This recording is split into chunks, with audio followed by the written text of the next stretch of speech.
And good morning, everyone, from a slightly overcast but muggy Tasmania, Australia, on this fantastic day. A little bit of a video again for an update for a group build. So this will be video number one of a series of videos. If you guys don't fall asleep. Of a group build on Facebook hosted by Mr. Martin Lamont and Associates, called the 50th anniversary Harrier group build. And I'd like to thank Mr. Martin Lamont for accepting my humble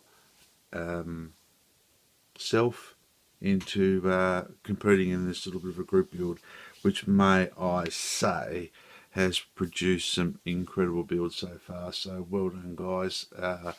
I'm absolutely stunned at some of the work and the numbers of entries into the group build. It just goes to show how popular the Harrier is and how important it is and was and still will be part of the British aviation industry and aircraft history. Now, it started to sound a bit like David Attenborough there, so I'll have to settle down.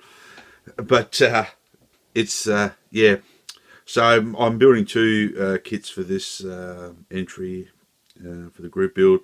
One is this British Aerospace Harrier GR Mark III, the really early Airfix, one of the Airfix kits, probably released in,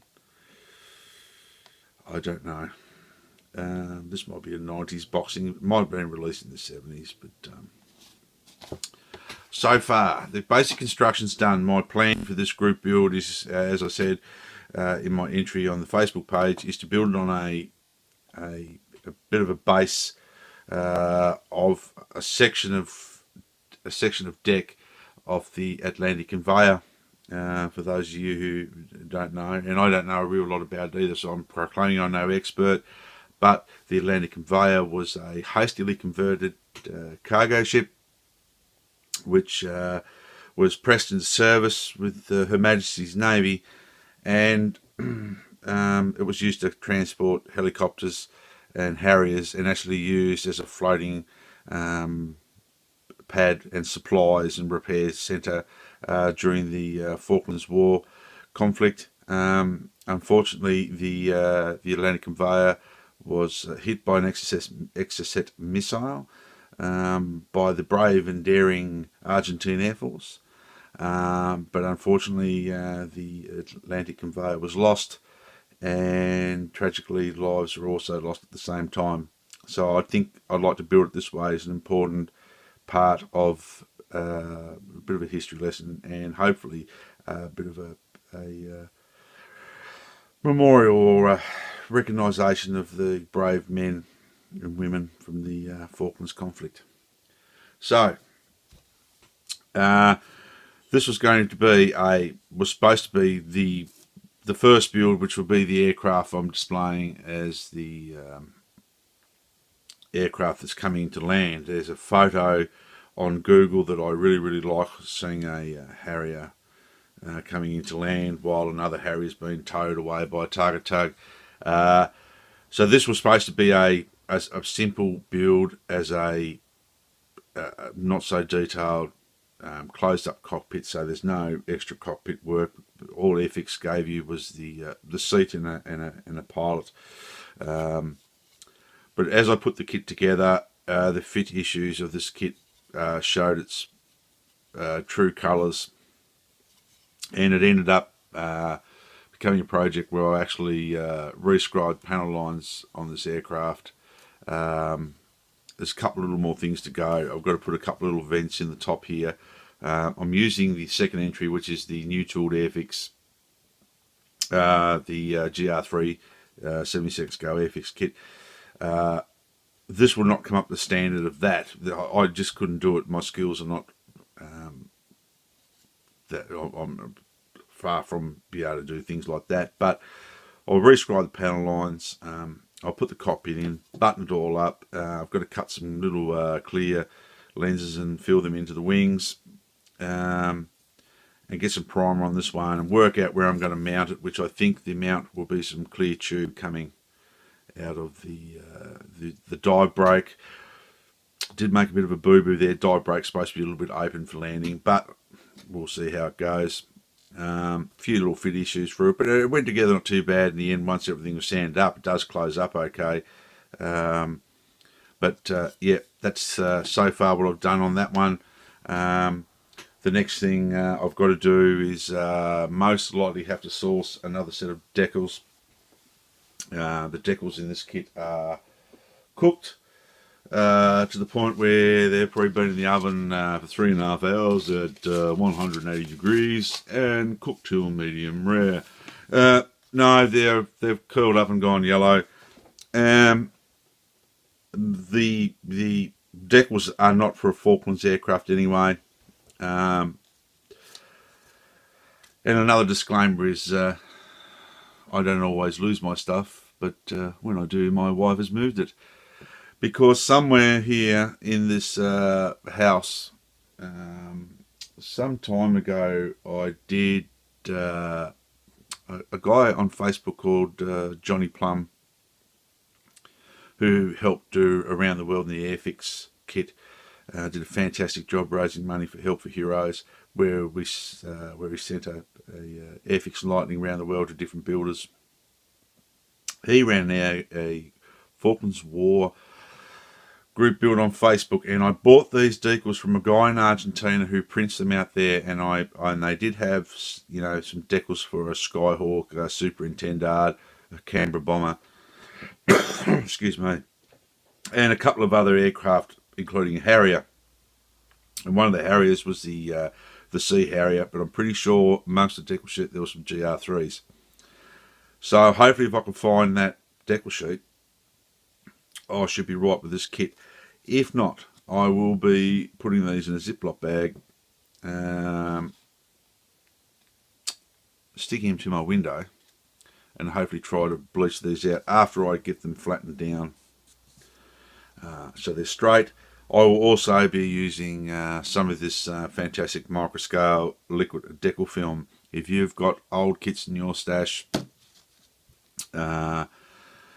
Hasegawa kits in your stash, I suggest you go out and buy some of this stuff. It's absolutely fantastic. It will make life a lot easier. The other thing I'll be doing, the call out and colour schemes from the old Airfix kit. It's pretty basic compared with the new one. But I will be using the painting in this thing is vague. It just uses some of the old Airfix colours, which I still think are marked in the M, M2, M3, M10. I will be using the colour callouts from the new Harrier kit. So hopefully I'll get some primer on this today. I'll get what can I call the pilot's name? He looks like a Rodney. So I'll get Rodney painted up using the call out in the other Harrier kit, and get him painted up. I'll get the seat detail a little bit up. I'll have the canopy, canopy masked up, or polished, masked and glued on, and then I can put some primer on it. Have a look at the rescribing work, just to check any faults. Just check for some joins, which I think I've got pretty good. The scribing come up really well. Good thing about this old Airfix kits is the plastic's quite hard. It scribes very well. What I use for scribing, I just use a RB scribing tool, a little photo etch kit. Get one, they're fantastic. A new product I tried are these RB Productions Scriber File. Fantastic. I actually, they come in a few different shapes. They're on a little bit of a photo etch fret. I hope you can see them. But there's some different curves and contours, and so you sort of file your panel line in, and they work really well. They really do. Even if you're building ships, armour, aircraft, etc., grab yourself a set of these. They're like $4. you'll save yourself a lot of work with the back of this instead of using the back of the X-Acto knife. So the second kit that I will be entering into the group build is the Hawker Siddeley Harrier GR3 kit number A04055, and tally ho, boys, what a nice little kit this is. The decals are brilliant by Cartograph. The plastic is good, still a little bit soft for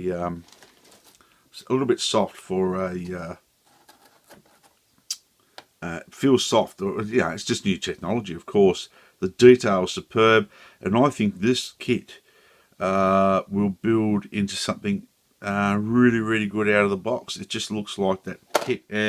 I'm not going to go into any sort of big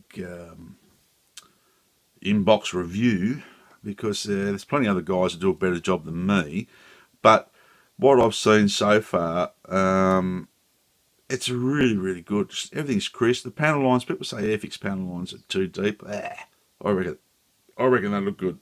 I do. The decals are good. This aircraft comes with two variants.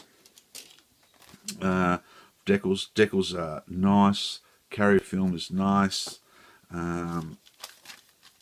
Heaps of stencils. It's going to look absolutely fantastic. So I must congratulate Airfix on this kit. This is a beauty. And old Molly Meldrum here in Australia used to say, do yourself a favour, go out and get one.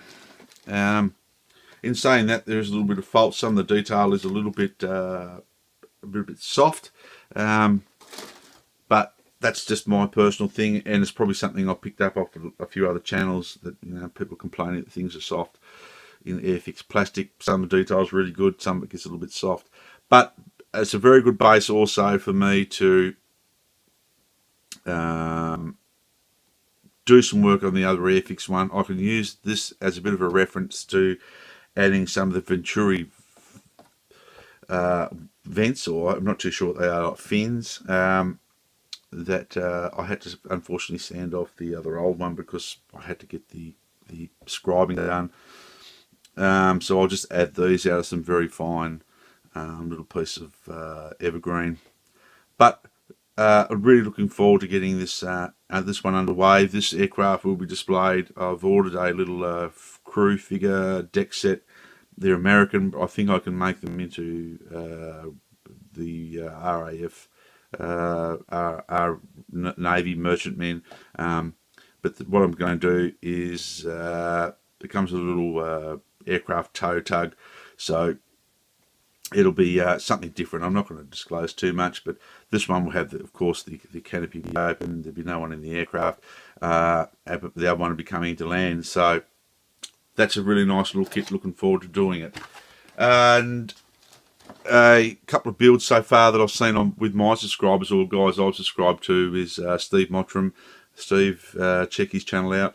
He's building a Tamiya 148 scale Harrier with a Sea Harrier.